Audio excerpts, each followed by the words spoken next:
doing that? Yeah, it's dope. So yeah, so I'm streaming it on both Facebook and on YouTube right now. So I just so it's dope. And then we are going live on the other platforms. I'm just going to go ahead and just double check to make sure on Twitter it looks good and is not dropping frames. And we're going to get this party started. Everyone watching, guys, preemptively pull up this link. Get ready. This is going to be one hell of a chat.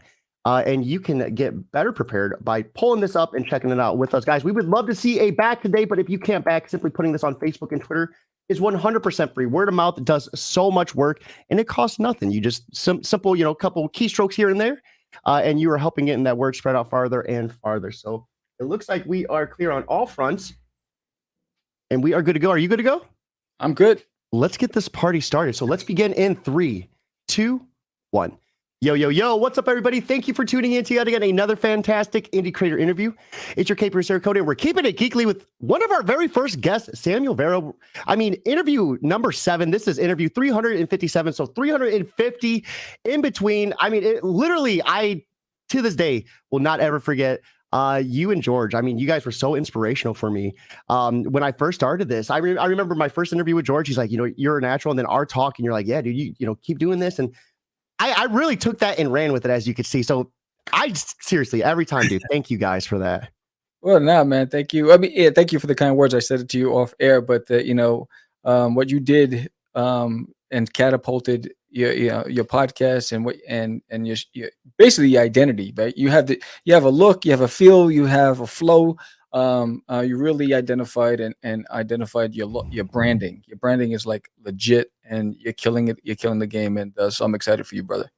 Yeah, and you are as well. Out there hitting conventions, pumping out books. We're here to talk about There's an Alien in My Toilet Volume 1. So you've already knocked out 5 issues, collecting it in one big volume.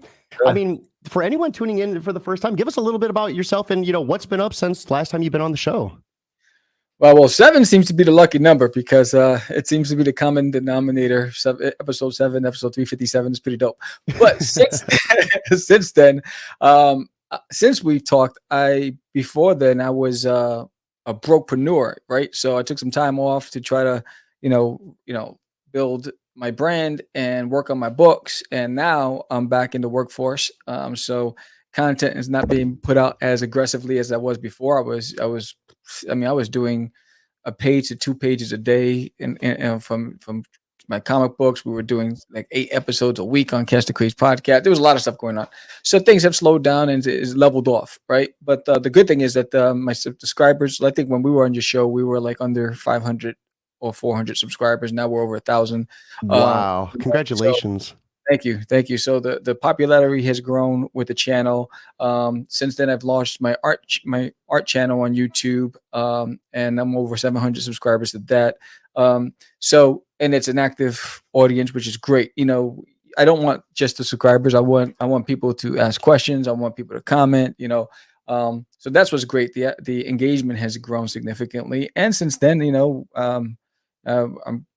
Duty is now a graphic novel, and Duty's also a comic strip in a newspaper, which is dropping next month, published by A Kid in a Comic. And Duty's one of 30 strips by a lot of talented industry veterans and unknown like your boy here, and building his name. So I'm excited to be a part of that collective group. And I was excited that they even reached out to me, and I thought I was being punked when they reached out and they say, hey, we we saw your Kickstarter. We really like what you're doing. We have a project, a newspaper we'd like to have a comic strip in, whatever. And I thought I delayed the process, and it was like a 2-month long process. And I said, well, send me contracts. Let me see that, whatever. And so finally, so the first one drops next month. You can subscribe to akidinacomic.com and get the newspaper delivered to your house 7 times a year. And it's a robust newspaper. It's pretty dope. And it's like, back in the days, remember the daily news? That was like the best, right? Yeah, when you get that newspaper and you get all the comic strips from, Garfield and all that stuff. So it's similar to that. And so that drops. And then I just came back from the Puerto Rico Comic Con. I was there a week ago. And that was really dope. I met some people who support my art channel, and they wanted to meet me, so that was exciting. And I got some new. That had to have been like so validating, right? To have people like, I'm here to see you, like. Dude, that was the first time ever, right? So I've never, when you reach out when you have guests on your show, they'll say, "Oh yeah, I've been watching your show," but they don't actually actively want to go and find you, right? But the vlog, for some reason, had a different connection with people. And one of the things I get all the time is how transparent I am on the realities of the game, right? Because it's not as easy as people make it sound, and especially when you're an independent. So, and that was one of the things. Like I walked through all the processes, and from cost and the stress and all that other stuff. Dude, you have one of the biggest like comeback stories that I to this day love. You know what I mean? Like your comeback is inspirational for real. Thank you, man. Thank you.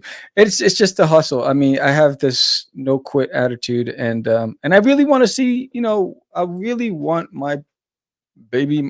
I want Duty to flourish, and I want readers. I want people to grow up with Duty the way I grew up with Garfield and Charlie Brown. You know what I mean? That's my whole goal. It's really that, and I love creating the character, and I just love drawing and creating.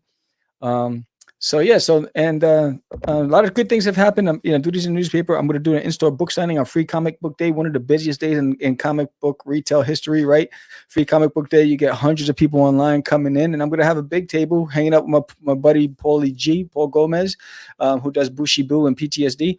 So he's going to be there. I'll be there at gigs in Texas, and we're going to, be signing copies of our books, and then next weekend I'll be at the Central Texas Comic Con at Waco, Texas. So I'll be exhibiting there and connecting with the audience as well. So a lot of moving parts. Excited, getting things, and I'm running the Kickstarter at the same time. So I'm surprised you even had free time to come on the show. You sound like one hell of a busy man. Real quick, we have Juicy Nerdess joining us over on Twitch, stopping to say hi. Welcome to the stream. If you guys are watching on Job for a Cody, right here is the link to Keeping It Geekly.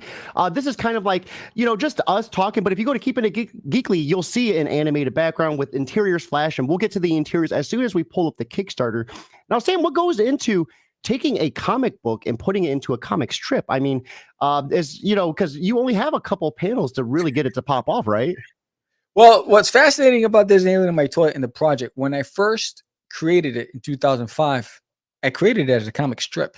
Ooh. So I already had storyboards in my closet. So when they reached out to me, I pulled them out, and I was like, okay. I changed some things, I redid everything. I illustrated everything on my graphic tablet, but I had actual physical storyboards. And so I was like, oh, yeah, this is going to be an easy transition. Now I just have to redraw it, color it, the whole bit. And what I did was, because it's a whole different audience, right? And news comic strip readers are different from comic book readers, right? Sometimes they don't go hand in hand. So what I'm hoping, I'm telling the same story. It's starting off with issue 1, but in a comic strip format. So the challenge with a comic strip, and the great thing is, it was like the stars and the moon aligned, because when I created it back in 2005, I did it in the format where it's 5 panels and you have your open, middle, and cliffhanger, right? You always end on the cliffhanger, right? You always end up with what's about to happen, and you go next one, right? So that was already set. So I actually did myself. You don't know how life is going to turn out, right? So back then, it was almost as like I saw myself in the future. Said, "You're going to need this, Sam. Keep this in the closet. Don't throw it away." And so it was an easy transition for me. That moment too, I could see where you're like, this has to be a joke. I got a whole closet filled just ready to go. We have John Anthony from the Bubble Patrol joining us over on YouTube, saying, "Sup, Sam and Cody, welcome to the stream." Another, I think that was interview number 5. So another one of the OG like founding fathers for the interviewing on this channel. So let's get into the design of Duty. I just love how you're able to put him in so many different sandboxes and so many different, like one of my favorite issue 1, like the Matrix, like this was such I love just how you're able to do, like, where'd you draw these influences from when creating his design? So, I grew up with Bugs Bunny, right? And if you ever watch Bugs Bunny, he's always in different costumes, right? And Duty, I'm a big Alf fan, and so when I was creating Duty, I'm always inspired by movies. I'm always inspired by what I see. So Duty has an active imagination, right? So, and it's because of his active imagination, it's his safe space, because in reality, he is awkward, right? It's hard for him to fit in. He's a little, right? So he's overly ambitious. He oversteps, right? He bites off more than he can chew. He's always taking a licking. But in his dream state, he imagines himself being larger than life. So that's where the characters come in. So if, like, for instance, in issue number 2, he gets attacked by red ants. That's his first encounter with red ants. He's never seen red ants before, right? So now he gets knocked out, right? And in his dream state, he's now a samurai and the ant are ninja, and he's defeating his foes, right? So in every episode, Judy becomes a larger than life character. To basically, it's almost as he's justifying his perception of himself with his imagination, but in reality, he knows that he has to try really hard to, I guess, win the favor of others, right? So he overcompensates with his bravado, and that's why he gets himself into all sorts of trouble. So he's just not equipped for life, and he's learning along the way the hard way, but his safe space is his imagination. So I get to play with him. And what's great about the art channel is that when I do live streams, people say, hey, can you draw Duty as Lionel from Thundercats, or can you draw Duty as Goku? And so I just have fun just drawing him in so many different characters. We have John, kind of like Muppet Babies in terms of the use of imagination. I love just how literally out of this world. I mean, he is the shining pride of Uranus crashing into Earth. Running from bears, wolves. We have him teaming up with Herman the Chihuahua, or Herman like wanting to get rid of him. I just love the adventures. I mean, what type of, how do you put yourself in this creative space to when you start working on these panels? Do you like to consume like certain types of music, or maybe have a TV show in the background? Like, what do you do to help put yourself in that mindset? What's crazy when I'm drawing Duty, I'm either listening. It's great. I'm either listening to a podcast, and usually I'm just listening to Joe Rogan, and I just hear chatter in the background. But I have to be in a creative mindset if Duty's not communicating to me, nothing's happening. So I can go days without creating, because it's got to be he's ready to tell me how to write the next story, or whatever it is. And I feel like I'm just a tool. And that there's this energy that comes and says, all right, I'm ready. Let's tell the story. And then once I hit that table, I'm not done until the thought stopped. Right. So I can be there from like 8 a.m. to 2 a.m. nonstop. And I'm only getting up to go to the bathroom and get me a sandwich. That's it. So when it comes, I capitalize on it, because when it doesn't come, it's a long wait. So it all depends. It all depends. And it's not really writer's block. I think it's just that creative flow, because I'm always creating. But so whether I'm creating the podcast or I'm writing future issues or whatever, but when it comes to illustrating, Duty has to talk to me first, and then we're just in sync. And then I can listen to either classical music, or sometimes I'll just listen to reruns. I'll just replay the Muppets Christmas special on YouTube, and I'm just listening to it as I'm drawing. And that's how it works for me. It's odd. I listen to a lot of Joe Rogan too, just because like how interesting a lot of his guests are. Like a lot of them are just like next level. And I just love it because Joe, a lot of people think Joe's like this big stoner, which he is, but he knows a lot too. He's very well versed in a lot. But my favorite thing is the way he handles his guests. Like every caliber, no matter like if they're like a Nobel Peace Prize winner or some dude who just made something, he handles them all with like this level of like respect and interest that is just really captivating. Yes, that's what I love about him. He's a natural, and he makes it look like it's just a bunch of guys, old friends at a bar, just hanging out and just for the day. Dude, his talk with Joey Diaz. I love when he sits down with Joey Diaz so much. Oh my god, dude. Yeah, Joey Diaz is a whole nother level. Yeah, it's crazy. But I mean, I've been listening to Joe Rogan before he was Joe Rogan, right? So I've been following him for a long time. George and I had so many debates about Joe Rogan because he's like, "What's your fascination with him?" I said, "Because he's mastered the art of conversation, in my opinion." You know what I'm saying? It's like Steve Jobs mastered the art of presentation. Joe Rogan has that conversation down pack and then the good thing is that he's also a student, right? So he studies and he learns, and he's always hungry for more information. Even when he's talking to guests and it's a topic that he's like, well, tell me more. He's like so interested, so I think that's what's fascinating about Joe. And to hold a conversation for 2 to 3 hours and have it be organic and interesting and engaging is not an easy task. I know sometimes I struggle doing that with 30 to 40 minutes, depending if the guest isn't very talkative. It can be a challenge. So but you also, outside of all comic creation, you have a podcast yourself. Feel free to tell us a little bit about that too. Yeah, Cast the Craze podcast. I mean, I launched it in 2005 when there were really no podcasts. It was just, I think it was Comic Geek Speak and iFanboy were the only two comic related, but they were focusing on the big guys, right? So I was like, wait, hold on, stop. There's a lot of little guys around me. And I was like, yo, we're creating Cast the Craze podcast. I called Joe. I went to Sam Ash radio station. I was like, hey, because I went to a pod camp back in 05. And that's when it was really cooks were doing podcasts and it was like being introduced to the market. So I was like, so I learned what I was going to need. I went to Sam Ash and said, I need this stuff, right? And so they gave me a mixing board and mics and all that stuff. I went home, and this when we had, you know, dating myself, we had camcorders, right? So we, you know, we didn't have all this great technology today, right? So, and we just went and we had everybody. We had Michael Levon Oming. We've had what's his name, the creator of Gargoyles, the animated series. We had wow. Yeah, I mean, people were flocking to the show, and at that time it was audio primarily, and then we transitioned to YouTube. But the audio downloads were in the tens of thousands, and I didn't understand what that meant. I didn't know how to monetize. That's the one thing we missed at the podcast, right? Mm-hmm. So when I left podcasting, we left everything. So everything just fell to the wayside. After 10 years, nothing happened. Cast the Craze went dead silent, and coming back in the game, everybody's in the water, right? Before nobody wanted to go in the water and swim. Now everybody's in the water. So now bumping elbows, like, give me some. Yeah. So I'm like, all right, how do we find our lane? And I was like, stick to the formula, and we just went back in. I said, George, this is how we're going to structure the show. Come up with a topic. He came up with Get Your Meds.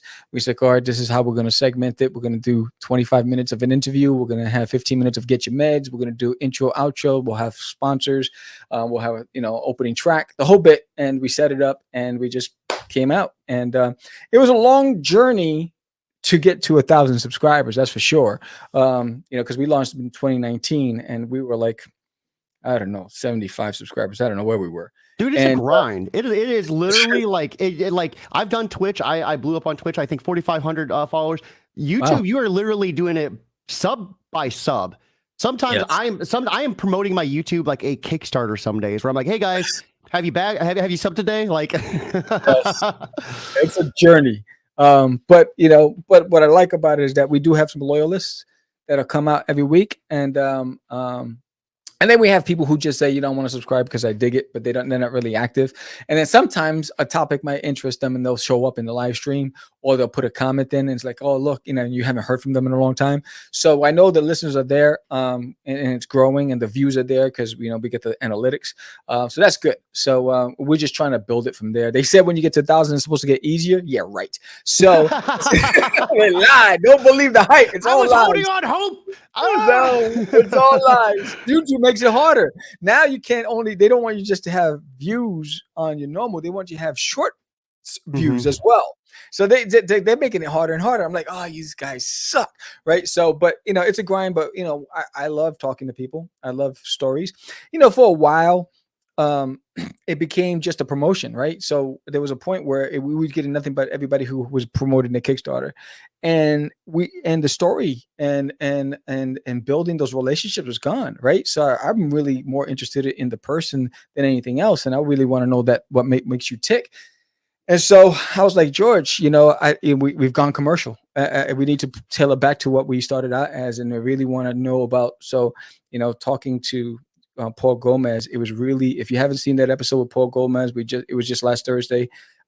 Fantastic. If you want to know how to overcome obstacles, you want to know how to create a goal, and he's filled with values. He's a great father with his kids. I mean, the guy's a hustler. He's the new face of the hustle, right? So he's really doing things in a big way, and I really enjoyed that conversation. So check it out with Paul Gomez. It was a fantastic interview. So I think right now would be a perfect segue. Let's check out something else that is fantastic, and that is the campaign for Volume 1. So guys, give us 1 second. We're going to be transitioning over to our comic showcase and get this pulled up right here. And then once again, for everyone that is watching, we're going to be dropping that link in chat. Be sure to check this out with us. If you can back, we would love to see that. We're putting this on Facebook or Twitter or anywhere you can. Word of mouth is 100% free, and you're going to have a friend, family member, or even like a kid. This is suitable for all ages. With that being said, is that challenging? Crafting a series that is going to be able to hit the beats for not only like my daughter, but for me too. Well, it's challenging today, right? Because when you don't have the marketing power of a major publisher, right? So it's challenging because on crowdfunding, what's dominating crowdfunding are three things, right? It's adult content, right? On crowdfunders. So sexy, scantily clad, that's Mhm. killing the game on crowdfunding. And that's just not who I am or what I create. Or, um, you know, uh, I could see trade- Duty in a bikini though. yeah, I'm yeah, picturing it. yeah, Duty, cover your ears. That's killing the game. If you have a trading card game, or tabletop games, those are killing the game on crowdfunding. Um, you know, all ages content is a harder push, right? On crowdfunding, it's for some reason when I'm at a convention, I can't keep Duty on the table. But on crowdfunder, it's a lot harder. I work so much harder on crowdfunding to push and get them out there. But when they read it, they fall in love with the character, right? And that's my Mhm. goal. I just want you to read it. Take a chance on Duty. If you're watching this today on Keeping It Geekly, and if you back this book, a physical pledge, you'll get Duty's Monsters on Planet Cthulhu, the sketch cover, the blank sketch cover, free. So this is issue 1 of the second coming of Duty, Duty's Monsters on Planet Cthulhu. It's a fantastic series. It's Duty after Earth, when he gets back on his planet and he's bored and he finds out that people from his planet are disappearing in the outer rim, and they're Mhm. like, what's going on? Then he hears his name, Cthulhu. He's never heard of a Cthulhu before. And so he races off to the outer rim, not knowing what he's about to get himself into. So it's a fantastic start to the next generation of Duty. And that'll take off after the series ends. But you'll get this with that graphic novel if you make a physical pledge, and that offer ends tonight. So That's a that's fire off. exciting. Thank you so much for that. That is a fire offer. I was about to ask you about Duty's Monsters on Planet Cthulhu because when I was checking out your bio on your website, I seen it. I was like, okay, this is something I haven't seen before. Like, when did you come out with that? So Duty, the Danny in My Toilet is a 10-part miniseries, right? So Mhm. and then then it's Duty, right? So Duty goes on a lot of different adventures, and I'm kicking it off with Duty's Monsters. And so I wanted to tell that story. So everyone thinks it's like Cthulhu's the main, it's Duty's Monsters. So Duty, that's each spin-off is going to be a 4-part mini, which would be a collected graphic novel. So Duty's Monsters is going to be 4 parts. And then it's going to go on to Duty the Samurai story, right? So it's going to Mhm. go to ancient Japan. It's going to be a lot of great stuff. So Duty goes on a whole lot of different adventures, even adventures in space, because it's really about him and his journey and the characters. He has a best friend named Cheeks, right? So Duty and Cheeks. Right? So him and Cheeks get into all, and Cheeks is the reasonable one, right? And Mhm. Duty is just like, doesn't even think about the consequences, and Cheeks is trying to reel him back, and so they get into all types of craziness. But then there's also the 3Ds, right? Dee Dee, Dottie, and Daisy, right? There's the girls in Duty's life, right? And and one of them is in love with Duty, and so they're also involved in a way where you're trying to figure out. So Duty, for some reason, because he gets himself into so much nonsense, he gets a lot of others involved in his nonsense, just to protect him. So that's what makes him endearing. He's trying to live up to his father's standards. His father's the Emperor of Uranus, and he's trying to live up to his expectations. So that's why he goes on these fool's missions. I'm 33, but I can't stop laughing during some of these. I love it so much. And that's like the charm to this, right? It's like there's so much like charm and humor that like maybe a kid won't get right off the rip, but like if you're a grown adult, you're gonna be like, all right, I see you. Like, and the names, like I see red people, like Yes. man, the first flush, like these names are such perfect play on words. Yes, so it's funny because I did the first flush, the Rambo edition cover for the Puerto Rico Comic Con, which is this one right here. It's Duty as Rambo with the Puerto Rican flag, and on it says "Cógelo con take it easy." That's one of the things my grandmother used to say to me when I was a kid, right? So it's a mix. It's a Spanglish phrase, right? English and Spanish, and I did that as a free bonus for the second week of my campaign, and 10 people took advantage of that. So this week I'm doing the Duty's Monsters, and it ends tonight. So if you get this, you'll get that as well. So yeah, I'm trying to get the readership. This volume, it will be distributed at the end of the year or next year in stores. Volume 1, and so it's just I'm just trying to build an audience. He's an endearing character. This book itself introduces a lot of new characters like General Goatee, because he finds out that he's the one who sent Duty to Earth as a joke, and now the Emperor's like, "Yo, where's my son?" So he has to go and get Duty back. Bobby, the kid in the house, he's adamant he saw something in the bathroom, and he's trying to prove to his dad. So he gets his buddy Patrick. They're both gamers, and they're plotting to find out, capture this alien. Agent Doe, the #1 agent in the government, is on track, and they're rounding up all of the witnesses that crossed paths with Duty. They happen to be all animals, and so they're rounding up all the animals in the woods. They're gonna put them through interrogation. So there's a lot going on in this volume. I love, like, even in the first issue when Duty thinks he never gets a rest. Like he's like running from all these animals trying to tear him apart. He gets into a cave. He thinks he's sleeping on a nice comfy bed. It's a bear. I mean, so the action is just jam packed throughout every issue. How many pages in total is this volume? This volume is 140-page graphic novel. Yeah, Wow. full color, a lot of new characters. If you thought it was just Duty in the Woods, now this takes off. And so it's starting to get hairy for Duty. Because now all the worlds are closing in. We're going to be introducing a janitor, and you'll find out why the janitor's in it. There's a ghost busting team called No Boo for You. Catching ghosts is what we do. So they're on the hunt for Duty, right? There's also WANA, We Are Not Alone Incorporated, extraterrestrial organization that's tracking down Duty. So there's so many moving parts, and Duty has to, his time is running out. He has to find a way to, get out and get home. And so it's the action is just getting bigger and better. Real quick, we also have and I'm sorry if I mispronounce this, Ridesh Cho, saying the pages look great, Sam, and throwing some 100% in chat as well. My apologies if I mispronounced that, but thank you for the comment. So let's go ahead and check out some of these tiers. We got the digital rewards, issue 5, $7, 26 pages of story with 38 pages of comic. That's one hell of a bang for your buck for just $7. The volume 1, $18, 122 pages story, 140 PDF. So I mean, another big bang for your buck, and then the physical reward. So $30, and you're getting this in physical form. This is one gorgeous looking book too. Holy crap! Thank you. I love that cover. I wanted something that was different from the first cover. Oh, by the way, anybody who's ever picked up the first cover of There's Anything in My Toilet, which was the blue cover with him underwater, that's discontinued. There's a new cover that's going to be a retail edition that's coming that I'm launching. I'll be introducing it at Free Comic Book Day. So look out for that. So if you have that, it's a collector's item. But yeah, so then you have the next tier, which is the physical with the print, an 8x8 print of the cover that you can actually frame and put on your wall. So there's a lot of cool stuff in this. You have the print, and I think this is the print and the sticker. Mm-hmm. So that's a nice big sticker. I mean, look how big the sticker is. Yeah, I think I love this too. The I Am the Dudester one. Oh yeah, nice. I love the stickers, and I want to put them up, and then it's like, well, then I'll never be able to have it again. I got to keep, it's like, and then your sticker game is fire. I love your merch. It has to be awesome being the creator and the artist, because you could really just go ham on this merch. Oh, I'm beast mode right now, and so I'm having so much fun.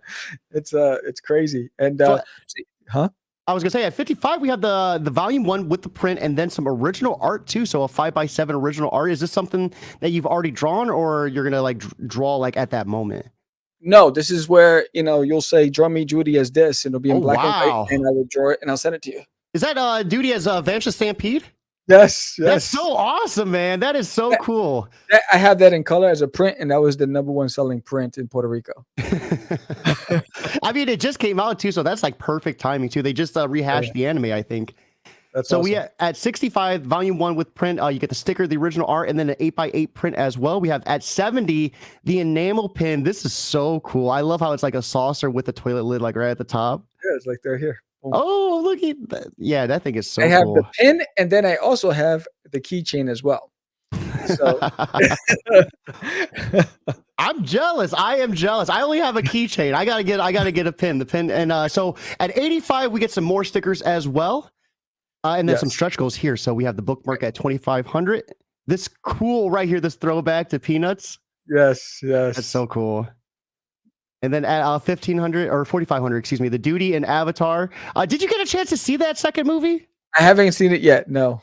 It's long. It's long. If you do, make sure you try to pack some time to take breaks here and there. That thing's like 3 hours long. And then at 5,000, issue 5 unlocked to add to your basket. So who me? This is an awesome looking cover here. Is this like a variant or No, that's the main cover for issue main cover? 5. I got you. Yes.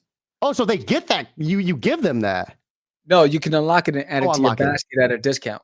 Okay, Yeah. my apologies. Yep. And then we have some add-ons right here. So digital drawing with you and Duty. That is so cool too. I love how you're like so involved with like the art side of things. And like including them with your characters is a really cool move. Thanks. And then right here's that limited edition Puerto Rico cover too for just $10, an outstanding price there. Yeah, there's only 50 printed, and I think I have 15 left. Yeah. And then that keychain at $5. Your merch is just outstandingly priced. Like this is holy crap, man. This is awesome. And then all these stickers at $5, the pin at $5. There's an Alien in My Toilet issue 1 at 10. So this is that discontinued cover?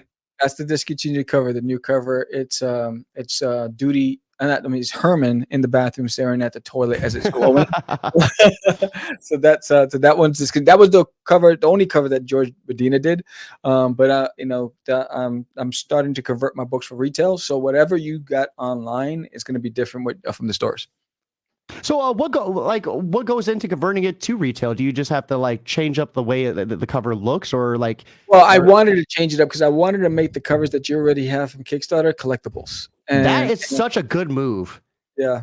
Yeah. So I want to entice people to, go out there and say, you know what, I got this, and then try to appeal to another group of people. And then maybe people say, I want all those covers and go out there as well. But whatever was on Kickstarter, I try to make that special.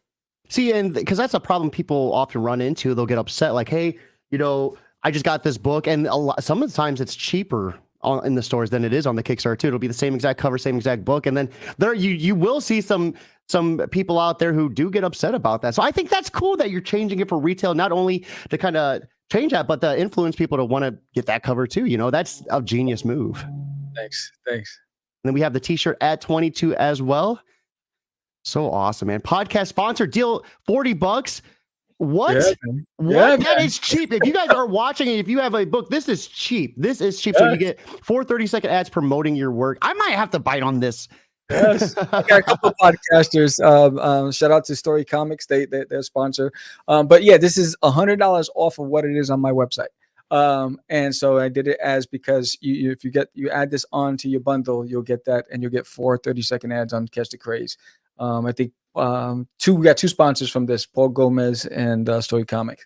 Wow, that is so awesome. That is fantastic. So Sam, after going through that in its entirety, what would you like to say to anyone who might be on the fence about backing, if you just had a few moments to kind of reach out to them and help convince them otherwise? I've been working on this since 2005. This is my passion project. I don't want to do anything else. Duty is endearing. Duty is us. Duty is me. All of us. Anxiety, living up to your parents' expectations, wanting to find your voice and your identity, want to explore and figure out what's possible in life, right? Take risks. That journey to adulthood, right? Here's a kid trying to figure it out. And if you just want to have fun, laugh, you don't mind your belly jiggling a little bit, it's not on cold. It's not on cold, it's okay to jiggle, right? And just have fun and be a kid for a moment. Give it a shot. Give it as a gift. If just read it, you'll have fun. And the best part of it all, every book has puzzles, trivia, yes, and things to entertain you and the whole family. If you have a child that you're trying to get to read more and study, here's a great way. Because this really helps encourage learning and science. But most of all, it's about Duty. He's a great kid. And, I'd love for you to take a chance and read it. I know you have options, and I'm hoping that you give this one a chance. I really love too, like in the back, outside of the puzzles, like it's such an old school feel, like, what's next? And you have an artist spotlight, which I thought was really awesome. Like you kind of really embrace that, like that older feel for comic books that we really don't see in a lot of like newer comics. No, I think today, everybody's chasing the dollar, right? And I know a lot of guys that are producing that they're doing 6, 7, 8, 9, crowdfunders a year, and because they just want to put out content. And I am just trying to tell a story. I'm worried. I'm more invested in building something from start to finish and investing long term I'm not chasing. I know that this is a long game. My goal is just to get into readers' hands and finish the series, right? Mhm. I'm working on issue 6 right now. And so that's all that, this is what I love to do. And I'm hoping that the work that I put into it, you benefit from it because you picked it up, you laughed, you enjoyed it. And I'm not chasing the trend. I am just chasing my dream. So help me fulfill my dream. Get yourself a copy. I guarantee you're gonna laugh. You're gonna giggle. If you don't want to laugh in front of your friends because you think it's uncool, read it at home. It's all Yeah, right. read it. You know, Sneak off in the other room and read a couple pages. It's all right. yeah, yeah. What's crazy is that my audience is a diverse audience, right?